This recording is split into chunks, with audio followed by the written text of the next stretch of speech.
நண்பர்கள் அனைவருக்கும் வணக்கம். இன்னைக்கு நம்ம இந்த வீடியோல தமிழகத்தில் ரேஷன் அட்டைதாரர்களுக்கு பொங்கல் பரிசு தொடர்பாக புதிய தகவல் ஒன்று வெளியாகி இருக்கு. ஸோ அதை பத்தி தான் இப்ப நம்ம பார்க்க போறோம். தமிழகத்தில் பொங்கல் பண்டிகையின் பொழுது வருடந்தோறும் இலவச வேட்டி சட்டைகள் வழங்கப்படுவது வழக்கம். அதாவது ரேஷன் கடைகள் மூலமாக இலவச வேஷ்டி சட்டைகள் ரேஷன் அட்டைதாரர்களுக்கு வழங்கப்படும். அந்த வகையில் 2025ஆம் ஆண்டு ஜனவரி மாதம் பொங்கல் பண்டிகையை முன்னிட்டு இலவச வேட்டி சேலை திட்டத்திற்காக தமிழக அரசு நிதி ஒதுக்கி அரசாணை வெளியிட்டுள்ளது. அதன்படி இந்த திட்டத்திற்காக சுமார் 100 கோடி நிதி ஒதுக்கீடு செய்யப்பட்டுள்ளது.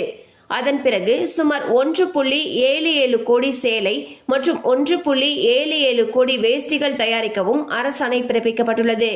அதன் பிறகு பயனாளிகளுக்கு வேட்டி சேலைகள் கிடைப்பதை உறுதி செய்ய விரல் ரேகை பதிவு செய்வது கட்டாயம் என்றும் அறிவுறுத்தப்பட்டுள்ளது. இந்த வேட்டி சேலைகளை குறிப்பிட்ட காலக்கெடுவுக்குள் தயாரித்து வழங்க வேண்டும் என்றும் உத்தரவு பிறப்பிக்கப்பட்டுள்ளது. மேலும் இலவச வேஷ்டி சேலைகள் வழங்கும் நடைமுறையை கண்காணிக்க வருவாய்த்துறை முதன்மை செயலாளர் தலைமையில் ஒரு குழு அமைக்கப்பட்டுள்ளது. ஸோ பாத்தீங்கன்னா வரக்கூடிய பொங்கல் பண்டிகைக்கு இலவச வேஷ்டி சேலைகளை ரேஷன் அட்டைதாரர்களுக்கு கொடுக்கறதுக்காக 100 கோடி ரூபாய் நிதி ஒதுக்கீடு செய்யப்பட்டிருக்கு. அண்ட் வேட்டி சேலைகளை தயாரிக்கக்கூடிய பணிகள் மிக தீவிரமாகவும் நடந்து வருகின்றன.